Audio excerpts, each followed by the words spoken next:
قدرت آپ کی محنت کا پھل ضرور دیتے ہیں، بس کبھی کبھی پھل دینے کا وقت بدل دیتی ہیں۔ اللہ نے بغیر کسی مقصد کے کوئی چیز تخلیق نہیں کی، آپ کی بھی تخلیق کا کوئی مقصد ہے۔ سچے دل سے اس مقصد کو تلاش کیجیے، آپ کی زندگی شاندار زندگی میں بدل جائے گی۔ آپ کے کاموں میں رنگ اور ذائقہ پیشن سے آتے ہیں، اور بغیر پیشن کے کام اور زندگی دونوں بے ذائقہ ہو جاتے ہیں۔ بڑے انسان کے ہاتھ میں زمانے کی تقدیر لکھی ہوتی ہے، اور چھوٹے انسان کی تقدیر دوسروں کے ہاتھوں میں لکھی ہوتی ہے۔ صرف بولنا ہی نہیں، چپ رہنا بھی بڑا کام ہے۔ بڑا انسان اپنے کام اور وقت کو اس طرح استعمال کر رہا ہوتا ہے کہ آنے والے وقت میں لوگ اس سے فائدہ حاصل کر سکیں۔ شوق کا راستہ ہی خدا کا راستہ ہے، کیونکہ اس راستے پر انسان کو اپنے کام سے اتنی لگن اور محبت ہو جاتی ہے کہ اس کا کام عبادت بن جاتا ہے۔ دل مردہ کو زندہ کرنے کے لیے ہمیں فکر کا سکوت توڑنا ہوگا، اور اس کام کے لیے کلام اقبال بہترین ہتھیار ہے۔ جب تک نصاب کا 20% حصہ فکر اقبال پر مشتمل نہیں ہوتا، ہم ایک عظیم قوم نہیں بن سکتے۔ در سے بری شاعری سے بے بسی تو پیدا ہو سکتی ہے، مگر انقلاب کے لیے ایک انقلابی شاعر کی ضرورت پڑتی ہے۔ پوری اردو شاعری میں صرف حضرت اقبال واحد شاعر ہے جو نوجوانوں کو ستاروں پہ گم ڈال اور تو شہین ہے کا پیغام دیتے ہیں۔ زندگی شمع کی صورت ہو خدایا میری، یہ دعا مانگنے کے بعد طالب علم کو جلد ہی پتہ چلتا ہے کہ اس کی صورت گری گئی، استاد ہی موجود نہیں۔ میدان جنگ میں لڑنے کے لیے ہتھیاروں کی ضرورت ہوتی ہے، اور آج کے نوجوان کو زندگی کی جنگ لڑنے کے لیے فکر اقبال کی ضرورت ہے، اور فکر اقبال کی نصاب میں مقدار نہ ہونے کے برابر ہے۔ ایک تجربہ کر کے دیکھیے، 24 گھنٹے کے لیے کوئی گلہ شکوہ نہیں کرنا، پھر دیکھیے زندگی آپ کو ایک نیا رخ دکھاتی ہے۔ وعدہ کریں کہ نہ کبھی محنت کرنا چھوڑیں گے اور نہ ہی خواب دیکھنا ترک کریں گے، کیونکہ خواب دیکھنے والا محنتی انسان ترقی ضرور کرتا ہے۔ اچھا انسان معافی بھی جلدی مانگ لیتا ہے اور معاف بھی جلدی کر دیتا ہے۔ ایک نئے پروجیکٹ پہ کام شروع کریں، اور یہ پروجیکٹ ہے اپنے ذات کی بہتری کا پروجیکٹ۔ مختلف کمپنیوں کے ناموں کی طرح آپ کا نام بھی ایک برانڈ کی طرح ہونا چاہیے۔ لوگ آپ کا نام سن کر کیسا محسوس کرتے ہیں، آپ کے نام کے ساتھ کون سی صفت جڑی ہے، آپ کا نام آپ کی اصل شناخت بن رہا ہے۔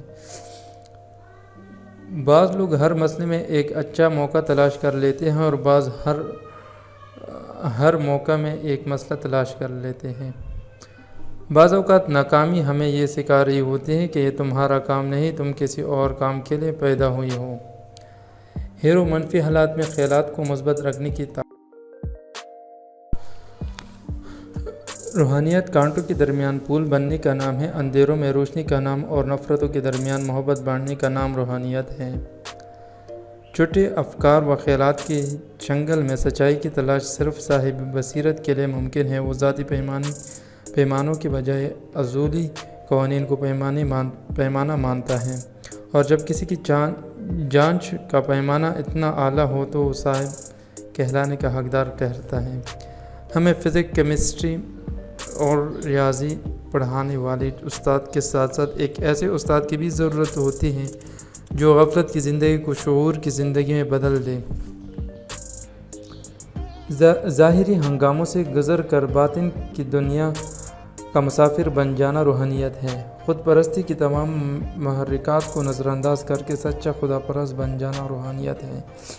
صاحب بصیرت نہ دیکھنے والے واقعات کو دیکھ رہا ہوتا ہے، نہ محسوس ہونے والی چیزوں کو محسوس کر رہا ہوتا ہے، اور انسنی آوازیں بھی سن رہا ہوتا ہے۔ خدا تعالیٰ کی بے پایہ عظمت کو محسوس کرتے ہوئے زبان سے نکلنے والے الفاظ ذکر کہلاتے ہیں۔ ہر انسان میں ایک تڑپ اور لگن موجود ہوتی ہے، اور یہی تڑپ اور لگن اس کو عظمت تک لے جا سکتی ہے۔ بس چھوٹا سا کام یہ کر لے کہ اس تڑپ اور لگن کو کوئی سمت دے دے۔ صوفی کا وجود اور روح دونوں کا ساجد بن جاتے ہیں، اور آپ خود اندازہ کریں جس کے جسم و جاں دونوں عبادت کر رہے ہوں، مسجود اسے کیوں نہیں نوازے گا۔ قائد کے لیے علم اور عمر میں بڑا ہونے سے زیادہ قیادت کی صلاحیت، لیڈرشپ کوالٹی کا موجود ہونا ضروری ہے۔ آخرت کے روز وہی لوگ مالک کائنات کے آگے جھکنے کے اہل ہوں گے جو دنیا کے معاملات میں اس کے آگے جھکنے والے تھے۔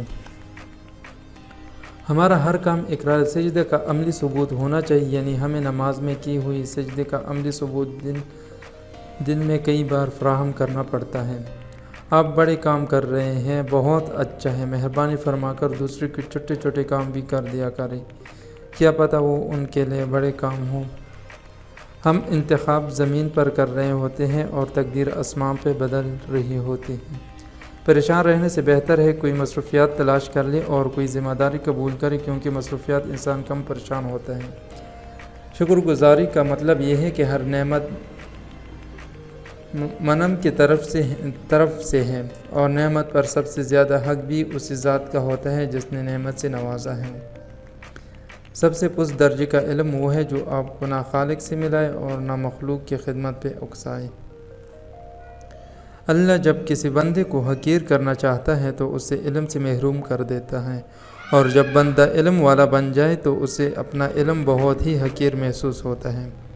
شرارت اور شرافت دونوں آپ کے انتخاب ہے، لیکن اصل میں آپ منتخب اپنی بدقسمتی اور خوش قسمتی کر رہے ہوتے ہیں۔